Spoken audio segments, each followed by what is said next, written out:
Welcome to a brand new episode of The Drop, the weekly show where I let you know the hottest games coming out across the PlayStation 4, the Xbox One, the PC, the Switch, and starting this week, Google Stadia. That's right, we have the launch of Google's online cloud streaming gaming platform, on top of some other games that are coming out that are very highly anticipated. So without further ado, let's go ahead and dive into it. First off, we have Shenmue 3 coming out on the PS4 and the PC. The brainchild of award-winning game director Yu Suzuki, Shenmue is commonly known as one of the most ambitious game projects in history, which capture the imaginations of players from around the world. Shenmue established the open-world format for action RPG games, an awe-inspiring world with an immersive story featuring cinematic sequences, a realistic fighting system, and entertaining mini-games. Shenmue garnered acclaim and adoration all over the world. In Shenmue 3, play as Ryu Hazuki, an 18-year-old Japanese martial artist hell-bent on avenging his father's death. In this third installment of the epic Shenmue series, Ryo seeks to solve the mystery behind the Phoenix Mirror, an artifact sought after by his father's killer.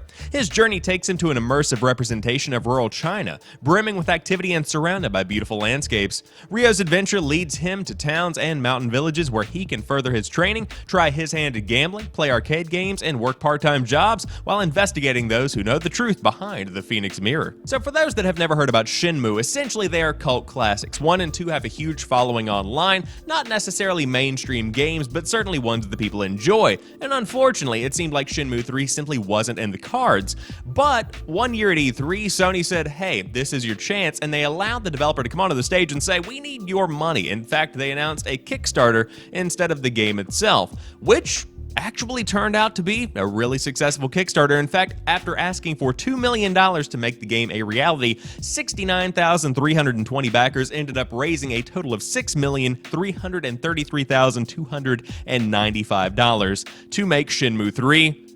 I mean, that's it, to make Shenmue 3. Not really a game that I'm into, but it's cool to see this one come into reality, and who knows what could come. You could even be seeing a Shenmue 4, which I know has been talked about as well. But if you did want the game, it's coming out this week on the PS4 and, of course, the PC. Next up, we've got Sniper Ghost Warrior Contracts coming out on the PS4, the Xbox One, and the PC. Fulfill contracts that offer clear objectives with a fixed monetary reward and options to complete bonus challenges for payouts.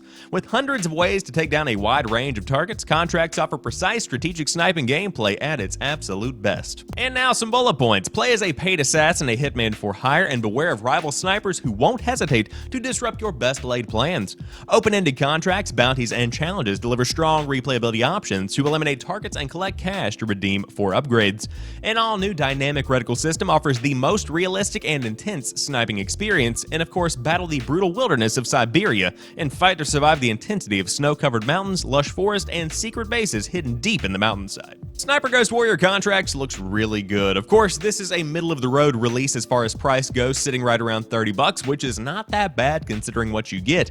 Some of the earlier Sniper Ghost Warrior games tried to include a story. I believe I remember Sniper Ghost Warrior 3 really tried to make something out of nothing, and this one seems to be cutting that out entirely and saying, hey, we know what we do well, it's simply the gameplay, and you can play the game however you want. Just accomplish the mission, here's a contract, here's another contract, and so it goes on. But it's a good game for somebody who wants to get into the sniping world, and if you do, check out Sniper Ghost Warrior Contracts, coming out this week on the PS4, the Xbox One, and the PC. Next up, we have Narcos Rise of the Cartels, coming to the PS4, the Xbox One, the Switch, and the PC. Welcome to Colombia, 1980s. The fires of El Patron's empire have been lit, its influence spanning borders and expansion unbated. Influence and corruption is rife. Cops, guards, and politicians, as well as those in between, are falling into the pocket of the cartel, and after years of production, America is finally taking notice.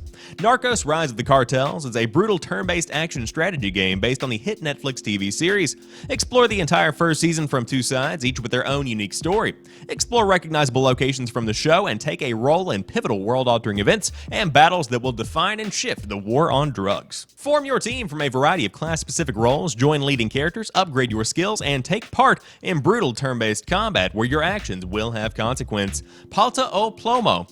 I don't know what that last part means, but it was in the description. This game is a strange one because I want to say that it's like Hitman Go or Lara Croft Go, the turn-based games that came out a couple of years back, but it also has different elements as well. You don't necessarily have a specific amount of hits you can take, instead there is a health bar, and on top of that you can change weapons, use handguns instead of assault rifles, that kind of thing. It's definitely a game that's interesting, but I don't know that it's going to be fantastic. It's one that's worth checking out if you love Narcos or if you are into turn-based action, but Regardless, it's coming out this week on the PS4, the Xbox One, the Switch, and the PC. Then we have Sid Meier's Civilization 6 coming out on the PS4, the Xbox One, and the Switch.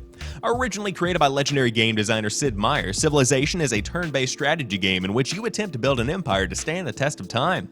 Explore a new land, research technology, conquer your enemies, and go head-to-head with history's most renowned leaders as you attempt to build the greatest civilization the world has ever known. Civilization 6 for consoles includes the latest game updates and improvements and 4 pieces of additional content, which adds 4 new civilizations, leaders, and scenarios, including the Vikings Scenario Pack, Poland Civilization and Scenario Pack, Australia Civilization and Scenario Pack, and the Persia and Macedon Civilization and Scenario Pack. So, Civilization 6 is finally hitting consoles after spending a considerable amount of time on PC, and that's some good news because I believe this is the first time a fully fleshed out Civilization game has been available on a handheld console in the form of the Nintendo Switch, and I must admit, it would be very cool to play Civilization on the go. Now, I will say, as far as 6 goes, it has not been as well received as 5, but at the same time, it's not bad at all. So if you do want to pick up Civilization 6, it's coming out this week on the PS4, the Xbox One, and the Switch, but it's out now on PC, and it has been for quite some time. And to round out today's show, we have Google Stadia coming out on November the 19th. Now, this is a very big release because of the fact that it could very well change the way that people fundamentally play video games going forward. It is a cloud-based streaming platform. There is no hardware that you need aside from the controller itself and a Chromecast Ultra if you want to go the traditional route. But on top of that, there is support coming to many devices and eventually to every Google Chrome browser. Now, the quality of your game depends on your internet connection. You can nail 720 at 60 FPS if you have a 10 megabits per second connection. You can get 1080p with the same parameters if you have 20, and 4K is looking for 35 megabits per second to get 60 FPS and 5.1 surround sound, including HDR video. The potential here is very, very high for this to be a fantastic experience. Now, I'm not sure the industry is ready for it, but I will say on launch at November the 19th, you will be able to play Assassin's Creed Odyssey, Destiny 2 The Collection, Guilt, Just Dance 2020, Kind, Mortal Kombat 11, Red Dead Redemption 2, Samurai Showdown, Tomb Raider Definitive Edition, Rise of the Tomb Raider, Shadow of the Tomb Raider Definitive Edition, and Thumper. So if any of those games sound like something you might want to dive into, there are pre-orders up now for the Founders Edition of the console itself, and on top of that, you can wait a few months, and I believe there's a free version rolling out where you just pay for the service itself, which is going to run you $10 a month. Of course, I will link the Google Stadia landing page down below to where you can get a full rundown of all of the tech specs and the features coming to the platform, but regardless, this could be a game changer. And to round out today's show, some honorable mentions. First off, Children of Morta and Deadly Premonition Origins are both coming out on the Nintendo Switch, and finally, Farmer's Dynasty is coming out on the PS4 and the Xbox One.